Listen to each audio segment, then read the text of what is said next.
welcome to the brand new edition of the Living Confidently with Sight Loss. I'm Mike, and thank you for joining me. I hope you're well. Now, this podcast is all about sharing real experiences, having honest conversations, and exploring the different ways people continue to live full, active and confident lives with sight loss, from practical support and new opportunities to building confidence and staying connected. There's so much to talk about, and today's episode is a great example of that. I'm really pleased to be joined by Angela from Groundwork CLM, who's been working closely with us here at Envision in Blackpool. Together, we've been delivering activities and support that are helping people get involved, try new things and build confidence in a really positive and supportive environment. So today we'll be chatting about the work that Groundwork CLM do, how the partnership with Envision came about, and the difference it's making to people with sight loss in our community. So Angela, would you like to introduce yourself and tell us a little bit about what Groundwork CLM is all about? So I work with the Green Community Hubs and my role is a Green Community Hubs Senior Project Officer. Okay. And I work for Groundwork Cheshire, Lancashire and Merseyside. Groundwork is actually a national charity that works with environmental projects, changing places and changing people is our strapline. Okay, so for anyone listening who might not have heard of you before, what sort of things do you actually get involved in? So Groundwork is involved in a lot of community projects. So, for example, I work within the communities team, but mainly in green spaces sort of environments. So I work with a project called the Northern Network, which is based here at Envision, which is funded by the National Lottery Community Fund. And we go into green spaces, it could be farms, parks, fields, allotments, and help develop thriving, resilient communities. Yeah. So we work with local people to develop those organisations, and it could be something like an allotment that we're going into. I also work the Grange, which is based in Grange Park in Blackpool, and manage and lead Grow Blackpool, which is a green community hub that's been established for a number of years and was originally a groundwork project that was based in Blackpool that was set up by a lady called Claire Gooden, which was pockets of gardening all over Blackpool. But it coalesced to be at the Grange Park hub, which has a community centre and a community farm and a cafe. And that's been going on for quite a long time. Yeah. Well, it sounds like there's a lot going on and lots of different ways of getting involved. Obviously, we know that you're here at Envision. How did that come about? So Envision approached our communities director, John, to look at developing the garden behind the building. So you've got a big building here with lots of activity going on, lots of community people coming in, using it, but the garden wasn't accessible for people to access. So one of the sort of ideas behind the project was to develop accessibility, to develop a garden that can run activities throughout the year, create spaces that were beautiful to be within, and sort of multi-use space as well. So lots of different community groups can use them for different things. So whether it's art or it's gardening or it's just relaxation, it can be used for all sorts of things. What are you doing at the moment? So at the moment we're clearing out a polytunnel that was full of things that were sort of, some of them useful and some of them not so much, and creating a growing space within the polytunnel for people to come and do activities, like green activities, such as gardening and growing fruit and vegetables and plants. We're also looking and measuring to create some raised beds with lots of perennial planting, very bright planting that are visual for people with low vision. So I've connected with Brian, the manager here, to talk about putting a date in for a consultation with local residents and people who utilise all the services at Envision. And what we're going to do is sit down and decide on how the garden will look and what sort of things we want to do in there, what activities we want to do. Think about things that people with low vision might need.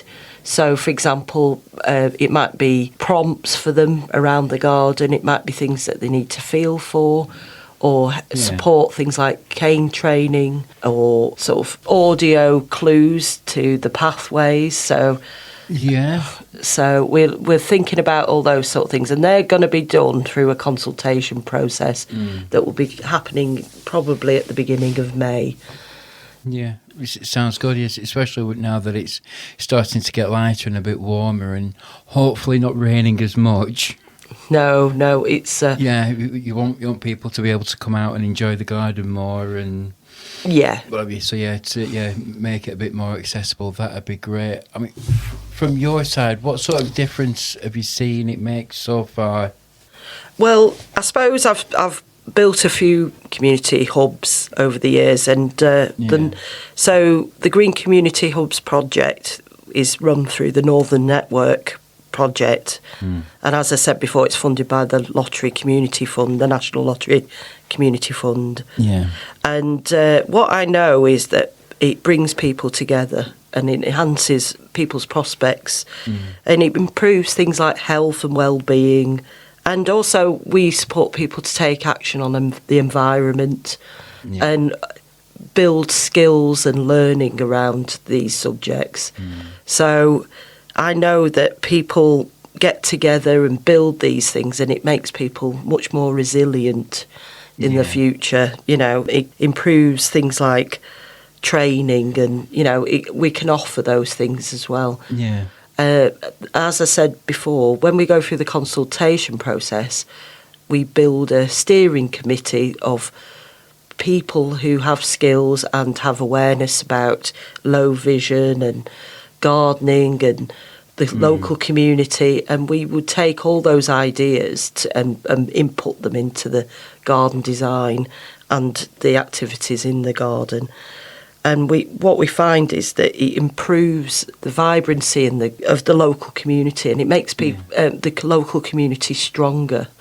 Oh yeah, definitely. If you can get the local community involved, and you know, it's their space as well, and they want to be able to appreciate it and enjoy it. And if you can get the community behind you, it's beneficial for everyone, isn't it? Really, I suppose. Yeah, and people are able to sort of shape their own destiny in the end, and start developing the area, the green space, for themselves. So once they've got the skill base, they can start to decide what they want to do. And it's not just me sort of saying, "Well, let's do this." It's the people who use it. Yeah. Is there any particular moment, and I'm sorry if I'm putting you on the spot with this one, is there any particular moment or any particular person that you can think of that made you think, yeah, brilliant, that's why we're doing this? Any sort of proud moment you can think of that's come through all this? So I've just finished developing a community hub at Clifton Hospital near St Anne's, and that was a green therapy project for patients. And we had 5 steering committee members who were Blackpool Hospital volunteers, as well as other members of staff. But these 5 volunteers were novice gardeners when they came to the project. But now they're standing alone and running that project and liaising with the hospital and developing it for the future, and working with like the estates department, and have lots of lovely plans for the future. Yeah, must give you a great sense of pride and joy in your job, knowing that things like this can happen. Yeah, and it's a wonderful thing to see that they have the confidence to make decisions for themselves. You know, at one point they'd be asking me how to do quite a lot of things, and now they're telling me what to do, which is great. Yeah. Just touching on the partnership that you've got with Envision, you mentioned that you're going to speak to Brian and have a meeting about how to move things forward and how to make things more accessible for people with sight loss and visual impairments. Is it meetings like that that make you think that it sort of makes partnership like this work so well? Is the connection you've got with Brian, say, for example, is that part of the good foundation of being able to talk to you and share ideas? And Yeah. Definitely. I think through the consultation process and the steering groups, it enables us to develop something that is truly bespoke for the particular community that we're working with. It's really important that we get those ideas down. Yeah. I'm a horticulturalist, but I need those ideas from people with low vision. I need ideas from the management and the local community about how to access the gardens, who wants to use them. All those things come from the local community. And if someone's listening, thinking, this sounds great, I'd like to give it a go, can they come along and help? And if so... Yes, everyone is welcome to come. We're running on a Wednesday from 10 o'clock till 3 o'clock. Yeah. So if you want to come along and help, at the moment we're clearing the polytunnel and we're going to create a growing area within that polytunnel, creating some raised beds. We're going to develop a sensory garden for Envision, looking at how to create better access for people with low vision, support things like cane training and possibly a forest garden for children to access. Wow, sounds great. Can they just turn up, or do they need to book in with you in advance just to let you know that they're coming? Or Yes, if they could ring Envision would be good. Okay. Yeah, so if you could contact Envision here, this centre, that would be great. So what's coming up next? You're sorting out the polytunnel at the moment and the sensory garden. Is there anything else got coming up? So I suppose the next thing would be we're going to have the consultation. We would love members of the public to come along to that. And we'll be putting out the date very shortly. So we'll maybe we can share the date with you.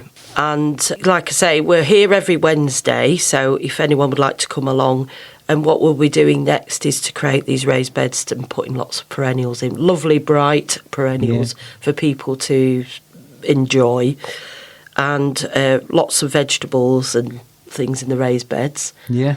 We'll be creating some pathways and putting in a little orchard as well. So that'd be nice.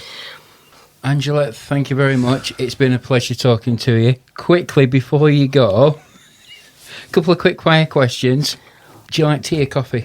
I like tea. You like tea? Yeah. Follow-up question. This divides a few people. When do you put the milk in? Afterwards, definitely. Definitely afterwards. I'm a builder's tea woman. Personally, I don't drink tea myself, but if I do, whenever I make it for someone who does, the milk always goes in last. Yeah. Because you never know how much milk to put in. Yeah. I think it'd be awful if you put the milk in first.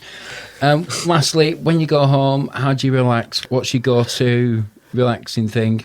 Oh, well, I can't say gardening because I do it all day. Yeah. But I do a lot of gardening. Well, no, if that's how you go home to relax, you just by sorting a couple of things out in your own garden. Well, I suppose I like to go on my bike. I've got an electric bike and I live in the countryside, and I've got a big hill near me, so I'm always trying to get up the hill with my husband. And I like photography. So, right. Yeah. Yeah, so. Very good. And that brings us to the end of today's episode of Living Confidently with Sight Loss. A big thank you again to Angela from Groundwork CLM for joining me and sharing more about the fantastic work being done in partnership with Envision here in Blackpool. If you've been listening and feel inspired to get involved, or you just like to find out more about the support, activities and opportunities available, we'd love to hear from you.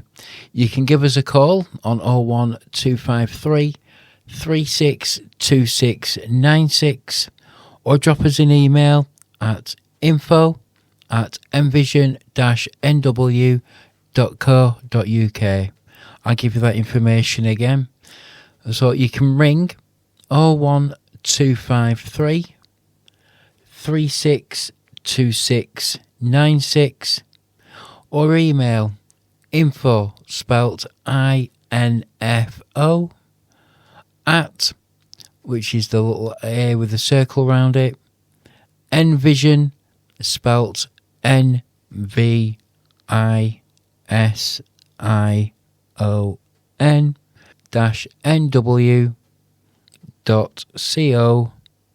-nw.co.uk. And whether you're looking for support, wanting to try something new, we're here for you. Thank you very much for listening, and I hope you join us next time. Bye for now.